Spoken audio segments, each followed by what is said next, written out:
Democratic presumptive nominee Joe Biden unveiling a third piece of his Build Back Better recovery plan that will cost $775 billion to fund education and caregiving. Here's what he said just moments ago.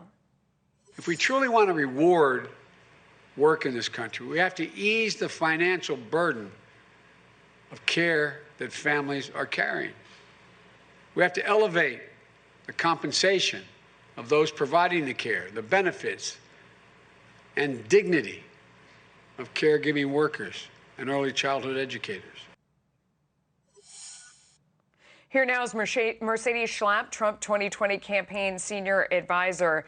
So Mercedes, the thought behind that is he says that he is going to give money for universal preschool, for child care, and for in-home health care or elder care. So whether you are a parent or you have parents, pretty much everybody, he's going to give you money. How do you battle back against that message? Well, because the reality is that the only way he's going to be able to pay for these big spending ideas is by raising taxes.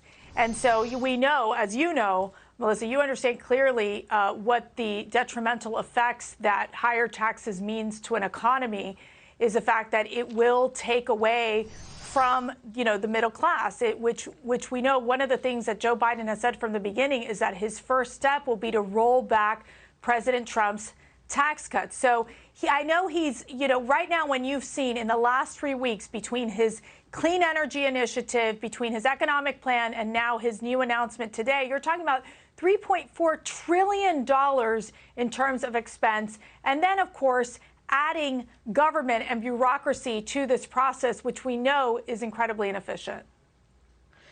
But, Democrats never think that they're going to be the ones that pay for these plans. They always say it's going to be the rich and it's going to be companies as if companies are inanimate objects. So if you go out on the street and you ask potential voters, they think net they're going to end up with more money, that someone else is going to pay the taxes and they're going to get the benefit. So other than forcing everybody to do math, and nobody likes math, sadly, how do you get that point across to people? No, you're not going to be richer, you're going to be poor, because Democrats have been successful with this in the past.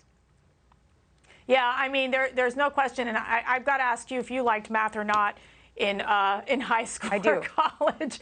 But you're right about that. I think that the equation doesn't add up, right? It's very clear that Biden is doing what he can to push forward these big spending packages that we know someone's going to have to pay for it. And one of the things, when you look at small businesses as being an example, they're the ones that would be impacted by this. Whenever you start raising taxes on our small business employers, and then they get to a point that they can't hire more staff, then they can't, then you don't see wage increases. I mean, it really is a negative domino effect in terms of our economy when all the Democrats are proposing are these high dollar spending packages that we cannot afford. Especially right now, we can't even afford it, because the reality is we got to get our economy strong again. And the only way to do that is to ensure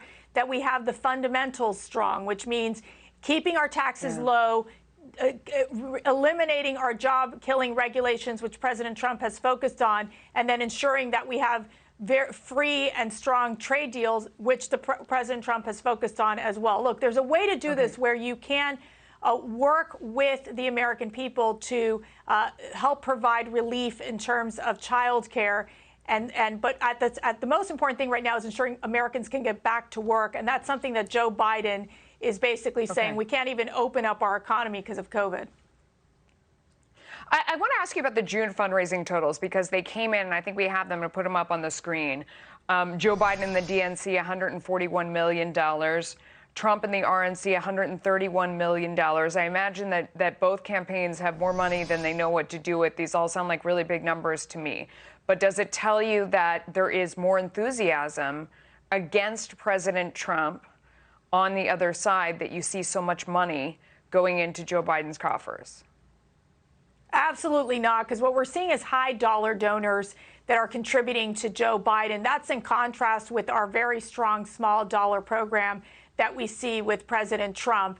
And really, part of you've seen this bump happen on the Democrat side because of this joint agreement with the DNC, where they're able to take individual money of up to $600,000. So we are not concerned about this. We have plenty of cash on hand, more than Joe Biden. We have been fundraising and building out infrastructure for the past 3.5 years. And so our ground game is strong. We are in a solid position as opposed to Joe Biden, who's still trying to hire some of his state directors. And I think he's sometimes more focused on his transition team than he is on his own campaign infrastructure. Okay. So we're in a very strong position, and the enthusiasm is clearly on our side.